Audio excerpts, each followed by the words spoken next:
A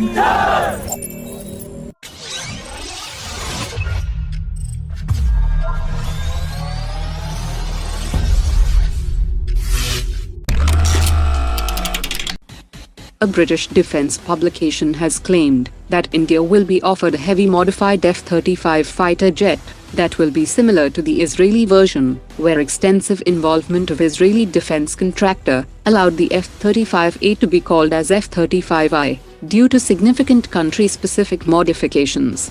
The Indian-specific version won't just be integration of Indian-developed weapons, but also the addition of Indian electronic warfare system and deep access to the avionics modifications, including its present software suite, that will allow India to upgrade systems and weapons without the need for US permission.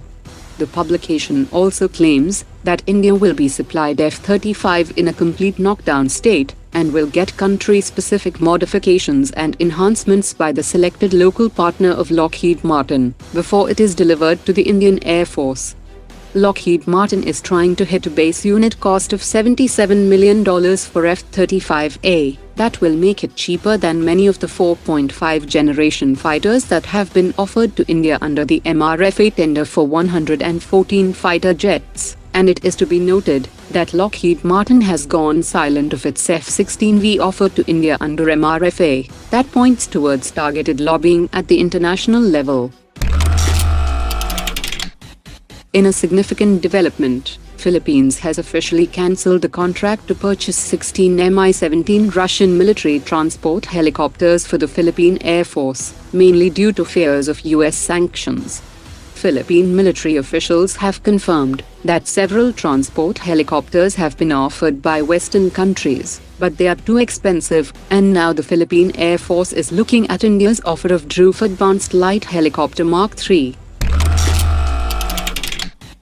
The Indian Air Force has released a request for information for the development of a new electronic and communication intelligence system mounted on a 10-ton Stallion 6x6 truck, featuring bulletproof cabin along with NBC protection. The Air Force has asked the industry to develop the system from commercial off-the-shelf hardware and software that is already available in the open market, which means that no development of specialized components in the project. The system will be deployed to collect and analyze information pertaining to radio signal emissions by enemy radars and transmission systems within a defined frequency range, and detect modulation of all known techniques. Sri Lankan media has reported that the Sri Lankan government has granted permission for the Chinese spy ship to dock at the Hambantota port, after the Indian and US governments failed to give concrete reasons for why they opposed the arrival of the Chinese vessel. The spy ship is now heading towards Hambantota and will now arrive at the port on the 16th of August. Experts have said that if the construction of silo-based ICBMs in hidden mountain terrain is approved, it will enhance India's second strike capability significantly. The silo-based ICBMs are deployed in fully ready condition and is capable of launching on short notice, unlike their mobile counterparts which require time, and are also vulnerable to attacks in the first wave.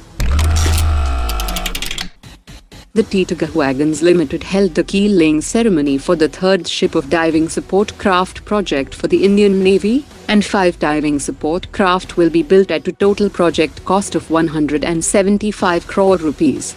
The ships will be fitted with state-of-the-art diving equipment and tools, and will provide diving assistance for ships for underwater repairs, maintenance and salvage. The armies of India and Oman have culminated the 4th edition of joint military exercise after an intense validation exercise. The joint exercise resulted in better understanding, enhancing interoperability between both the armies, and enhancing the level of defense cooperation between the countries.